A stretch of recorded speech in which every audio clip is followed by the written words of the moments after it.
Welcome to the reading of the chapter Training Literary and Spiritual by M.K. Gandhi, Part 2.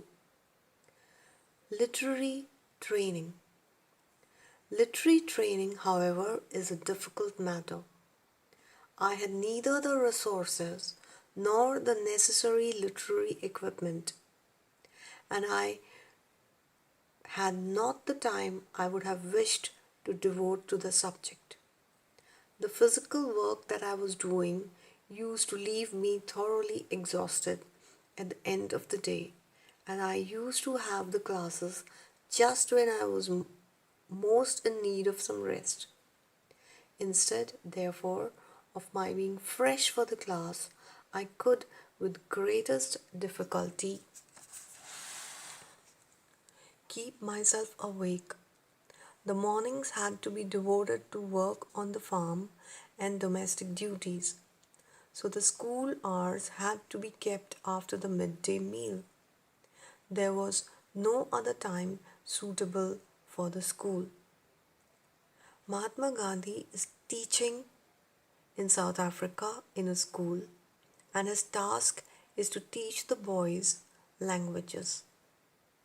Morning time is for farm duties, domestic duties, and so the school starts after the midday meal. Gandhi is not very well equipped with the tools of teaching, but he is trying very hard with the available resources to teach the boys to the maximum. We gave 3 periods at the most to literary training. Hindi, Tamil, Gujarati, and Urdu were all taught, and tuition was given through the vernaculars of the boys. Vernaculars, regional languages, or Kshetriya Bhasha. English was taught as well.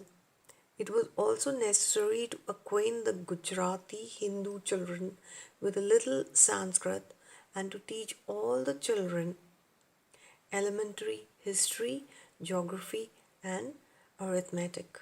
Now, this is all literary training: languages, history, geography, arithmetic.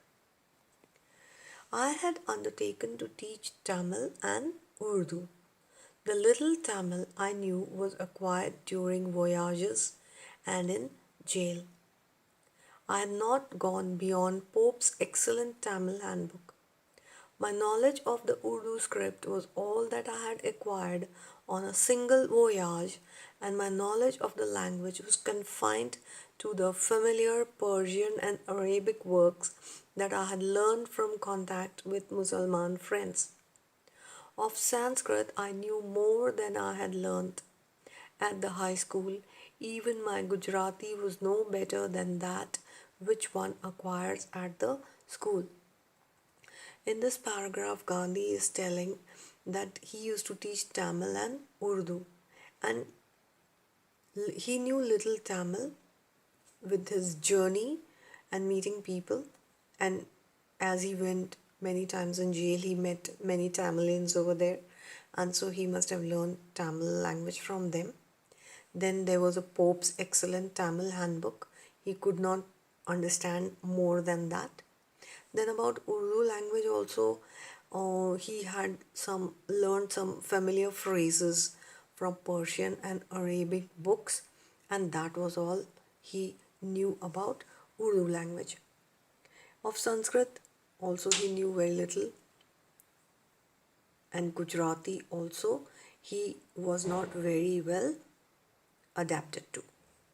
Such was the capital with which, so this was his resource with which I had to carry on. In poverty of literary equipment, my colleagues went one better than I. But my love for the languages of my country, my confidence in my capacity as a teacher, as also the ignorance of my pupils, and more than that, their generosity stood me in good stead. The Tamil boys were all born in South Africa and therefore knew very little Tamil. I did not know the script at all. So I had to teach them the script and the rudiments of the grammar. That was easy enough. My pupils knew that they could one day beat me in Tamil conversation, and when Tamilians not knowing English came to see me, they became my interpreters.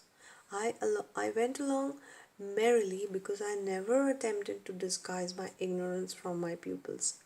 In all respects, I showed myself to them exactly as I really was. Therefore, in spite of my colossal ignorance of the language, I never lost their love and respect. It was comparatively easier to teach the Mussalman boys Urdu. They knew the script. I had simply to stimulate in them an interest in reading and to improve their handwriting.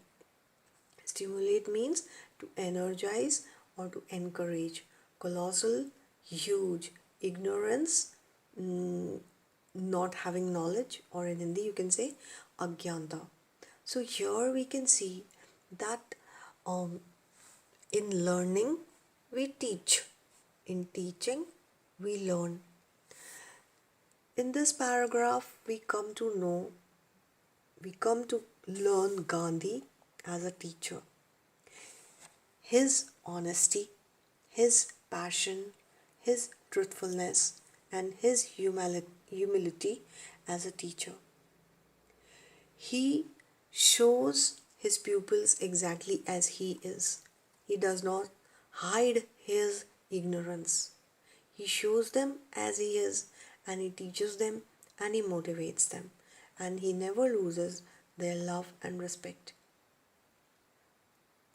In the next reading, we will go further and find out more about Gandhi as a teacher when he gives literary and spiritual training. Have a good day. Thank you.